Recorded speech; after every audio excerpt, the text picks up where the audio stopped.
Hello, all of you vaingloriously wonderful people. This is the Declasse Tampa GT HSW, and I'm about to find out if it'll off-road. We are back for another season of Will It Off-Road for the Money Fronts update this time around. If you are new to my channel, first of all, welcome. Second of all, this is my longest running series. It's been going now forever. In essentially every DLC, we take all the new cars, usually all of them, sometimes not, and we drive them up and down Mount Chiliad to see how well they perform in an off-road environment. And then we have a fun little bit where we just kind of throw them off the side of the mountain and for science, see how much damage they will sustain in that scenario. And it's, like I said, it's been around forever. I've been doing this forever. At the very end of the series, each time, we will take the two fastest and the two slowest from an update, and we will actually race them up and down the mountain. During the regular season, it's my car in the lead. Everybody follows behind in their quote-unquote support vehicles, and I get to take the lead. But when it comes to the races, all bets are off, and we actually turn the mountain into a racetrack, and it's a lot of fun. So that's Will It Off-Road. We have done, as of today, as of this video, we will have completed 477 car tests up and down this mountain. And this is the 246th video in the series. And that's not counting some spin-offs where we've done like Will It Off-Road in the snow. And I think there's been another spin-off that I'm just forgetting right now. Well, the races, the Will It Off-Road races, yeah. So there's a lot. There's a lot, and of course, you can take part in Will It Off-Road by becoming part of the Vainglorious Discord community, and then if you play on PC, then you can join us when we record, typically on Sunday afternoons. We're also working on a garage tour series, which if you haven't seen that yet, be sure to check out my $1 billion garage tour. I own just shy of 600 vehicles in GTA Online, and they are worth just under $1 billion total that I've spent in-game to buy that collection, which is crazy.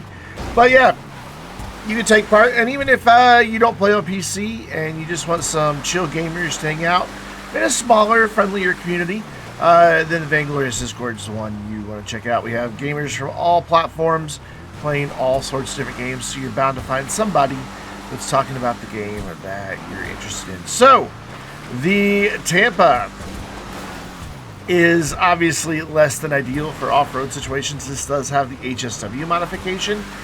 I think without the HSW modification, it might have actually made it not a little faster, because what I ran into with this car is that I never could find a spot where either the wheels weren't spinning, or if I let off the throttle enough so that the wheels weren't spinning, then I wasn't producing any forward momentum. And because of that, it made this car very, very slow to climb Mount Chiliad, and also was quite a handful. I know it hasn't quite looked like it, but it has been a pretty big handful. But we're making that final little climb, and we are to the top of Mount Chiliad, 311.23. So, will it off-road?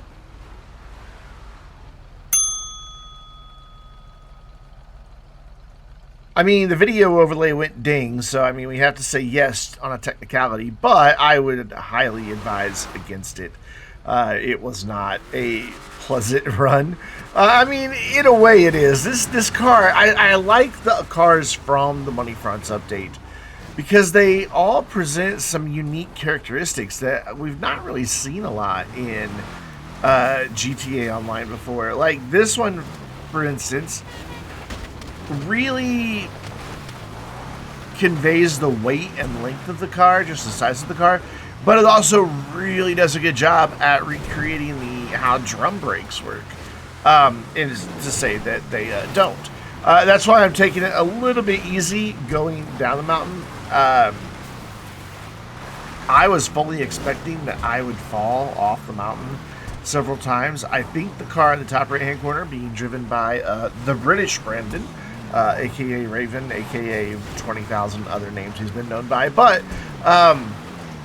the car just doesn't have brakes. It just doesn't want to stop. So I went slow to try to avoid any situation where I might actually, oh, speaking of Raven, hello, where I might actually run off the hill. By the way, in the top left-hand corner, we have Community Administrator Commander Hobo 87 in his Declasse truck. I forgot. My brain just went, nope. I don't remember what that's called. I know what it's called. I know the name of that truck, and I'll think of it later. But at the moment, it's just not. It's just not there. I know there's like a drift version of it, and there's like an SUV version of it that's really old, and none of that is helping my brain recall what that truck is called at the moment. Yeah, this is where I really thought it would go wrong. So I slowed down quite a bit, and you know, it's not been as bad going down the mountain as I thought it was going to be. I really thought that this was just going to be calamity after calamity after calamity, and give you a lot of things to check off on your World Off-Road Bingo card. That's right, we do have World Off-Road Bingo. There's a link to that in the description down below. You can open that up and then just click on Generate New Card, and then as things happen in the video, oh hey Hobo, you can check them off on your card, and if you get bingo, you will be our 6th ever winner. In 246 videos, we've had 5 winners. You don't get anything other than bragging rights, but you still should do it. Yeah, you definitely should do it. And it's really bothering me. I don't know the name of that truck, so I'm gonna like open up a spreadsheet and peek over here and see if I can't like sort it down to Yosemite. Is the Yosemite? No, it's not the. Is it the Yosemite? No, it can't be the Yosemite. It might be the Yosemite. It is the Yosemite. Yosemite Rancher. Anyway, so now that I've figured that out, we've got some good jumps in there. Raven definitely HSW'd himself right onto the beach.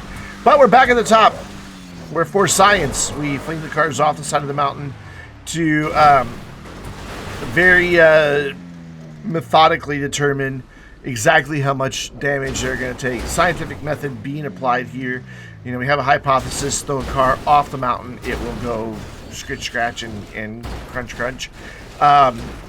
And then, yeah, I forget the rest of the scientific method. It's been a long time since I had to know that. Anyway, but we do wind up having a lot of fun doing this as well. And you can hear our chat from Discord instead of my voiceover, plus see a less edited version with some outtakes and just some behind the scenes shenanigans that we get up to. By becoming a channel supporter, there are links in the description below with some information on how you can support the channel, and that will gain you access to a supporters only section of the Vainglorious Discord, where I post the links to the behind the scenes videos, and they're in my opinion the better version of World Off-Road. I'm just gonna wrestle with the Tornado Rat Rod, because why not? Yeah, I keep, more than anything, it looks like I keep setting him right, except for there, where I really screw him over, kind of trying to throw him into the path of the train, but failed. Oh, hello. Another Tampa just landed on top of me. I do love that gold color on Ravens. Is that one of those GTA Plus Pearl colors? It might be. I'm not sure. Oh, we're all here now, and I can't get turned around because I can't get any grip at all. Plus, there's a truck in my way, so I'm just going to carry the truck through. It'll be fine. Yeah, it's fine. This will work. So I'm just going to boot a few people out of my way. The bumpy, muddy bit down here is always a challenge for most vehicles. There's very few that get through there easily. By far one of the most difficult sections of the entire course. Tried to jump over the wood pile. Wasn't going to happen in this car, though I did get pretty close. But we are down 2 minutes, 4 seconds. So let's take a look at the damage on the Tampa. And most of the windows are gone, most of the lights, the front bumper is missing, the doors are missing, the right front fender's gone, the trunk will not close, there is slight body damage and bent wheels. And then of course we will take a look at our support vehicles from the front, all in pretty rough shape, and then again from the rear, and then that will bring us to our next vehicle. The Karin Woodlander HSW. And I absolutely love this car. By the way, I just realized I didn't run through the stats of the Tampa. I'm out of practice. It's been a while since we did one off-road. Out of the 477 vehicles that we have tested, the Tampa was 303rd, so way down there. It is a 1/10 of a second slower than an Enos Stafford. Yikes. And basically 6/10 of a second faster than a Benefactor Serrano, the SUV. In terms of muscle cars, we've tested 61 and it was 37th. It is 0.367 seconds slower than the Declasse Vajero, the old school Vajero. And then it is 3.617 seconds faster than a Cheval Picador, which is odd because that was an all-wheel drive car. A little bit of understeer there from the Woodlander. And for money fronts, the Tampa's currently first, but I'm sure you can imagine that this is going to do much, much better. So the Tampa's not going to get to hold on to that first place spot for very long. But we've knocked out both of the HSW vehicles from this update early on, so everything else will be stock, except for the one drift vehicle that we're going to do. We might do two, maybe, I don't know. Drift vehicles aren't the most fun to take up the mountain for reasons that I'm sure you can imagine. But this thing, it's not the fastest off-roader at all. It doesn't have the greatest acceleration. It really, again, keeping with the Money Fronts theme of the cars all having really unique characteristics, this thing simulates turbo lag in a way that I don't recall happening in GTA Online ever before. Like, you get on it and it goes, but then you don't hear the turbo so much, but you actually hear the note of the engine change after just a brief period of just smashing the throttle, and then the car really starts to surge forward with some power. But here on the mountain, you're never getting that turbo to kick in for the most part. Maybe right here we might. Yeah, you can kind of hear it there. You can hear when the engine the revs there was a definite change in the pitch of the engine. And so, yeah, this straighter bit, we're able to take advantage of it, but for the most part, not so much. But this thing is very competent as far as its grip. Like, I never struggle with grip on this thing at all whatsoever. Very, very sure-footed in the dirt. And it has a pretty low off-road traction loss. I think a 0.3, which is really good. And that has let it climb up in a decent time. We are up in 2 minutes, 28 seconds. So, will it off-road?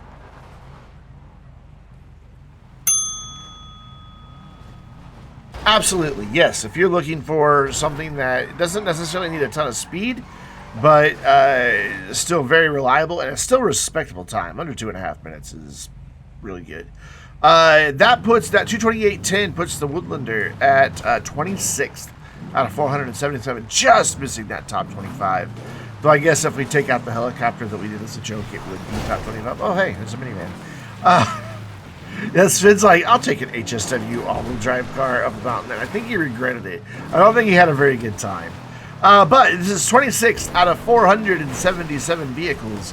It is 0.783 seconds slower than the Vapid Firebolt ASP. And then it is 0.15 of a second faster than the Ocelot Virtue. Is this where I go off? Yeah. But this car is really, like I said, it's just really good off-road. And a lot of cars, going down that incline, bank, side of the mountain. Yeah, that's it. Side of the mountain. Going down the side of the mountain like that, I would have kept rolling. This thing's just like, I got you. And it was fine. In terms of off-roads, we have tested 45 in. This is 11th. It's the same split to that. Ooh, hello, Rock. It is the same split to the Firebolt as I nearly knocked Commander Hobo off the mountain. And it is 3.383 seconds faster than a Vapid Trophy truck. So not bad company to sit in. And then, of course, this is now the first of two Money Fronts vehicles that we have tested. It is 43.217 seconds faster than the Tampa GT that we just tested. And again, you saw me run off there, but I was able to recover quite easily. However, I carried a bit too much speed here, bounced just a little bit, so I couldn't get the wheels on the ground to stop. But even still, most vehicles that go flying would just keep sliding down that hill and would never be able to climb back up right here. So this thing is it's really competent off-road. It's just not super fast. And that's okay. You don't always need fast. Sometimes you just want to have a nice, chill off-road experience. I really kind of want to take it rock climbing now to see how it does in actual rock climbing. This was my mistake, not the car. I thought I was going to hit that log back up on the path, and I overcorrected to the left while not correcting the throttle and wound up driving into the ditch. But yeah, it does understeer a little bit, and it will bounce a little bit, which can cause you crash into the tree of many crashes and its cousin that lives right next door. So definitely took out a couple windows on the tree of many crashes, which it's been a while since we did that. So if that's on your bingo card, you finally get to check it off. And then, of course, on pavement, the all-wheel drive system, it does suffer a bit from understeer, and you can kind of see that. I'm fighting it a bit here in these corners, but we are down 2 minutes, 50 seconds. So take a look at the jump from Commander Hobo. And then Raven's going to give it another go here. There we go. And then Sven, because he has HSW on that Vivinite, and he just gave it the beans, went flying right on down to the beach. So we're back to the top where we will once again fling the Woodlander this time off the side. Got a very good start. Thought I was going to hit a tree, but I didn't. So yeah, got a really good start, but then that boulder right there on the top of that outcropping just kind of stopped me, and I lost all my momentum. But it's fine, because now I get to hit more things on the way down and, you know, do structural rigidity tests. Very engineered, focused on this particular bit of scientific inquiry that we're doing right now. I will never let that go. I just won't. So, up and over. Not really so much in control. Hobo, the worst. I don't know that I've ever seen a car fly through the air backwards. I wasn't watching his footage, so I'm not really sure how he wound up in that predicament. But it was kind of cool to see his car fly through the air backwards. Sure, that was fun for him. Oh, man. I thought I really was going to have like a good thread the needle through that tunnel, but then it just gave me a little bit of a bounce, and it was game over. Hobo paying me back for screwing him over in the last round inside the tunnel. But keep your eye on what this little SUV off-roader can do here. We line it up, and boom, right up and over the wood pile. Beautifully done. Textbook. 122 is our time down. Let's take a look at the damage on the Woodlander. The rear windows are gone. Half of all the lights are missing. The hood is missing. The driver's door is missing. The doors and the tailgate will not close. It has bent wheels and ever so slight body damage. And that wraps it up for our return of Willen Off-Road for the Money Front season. I hope you enjoyed yourself today as we took cars up and down Mount Chiliad. And I know that there are thousands of things that you could have watched today, and you chose to hang out with us here in our fun little silly off-roading video, and I sincerely appreciate that. But until next time, I'm Brandon, reminding you to check out this jump from Commander Hobo and to stay vainglorious.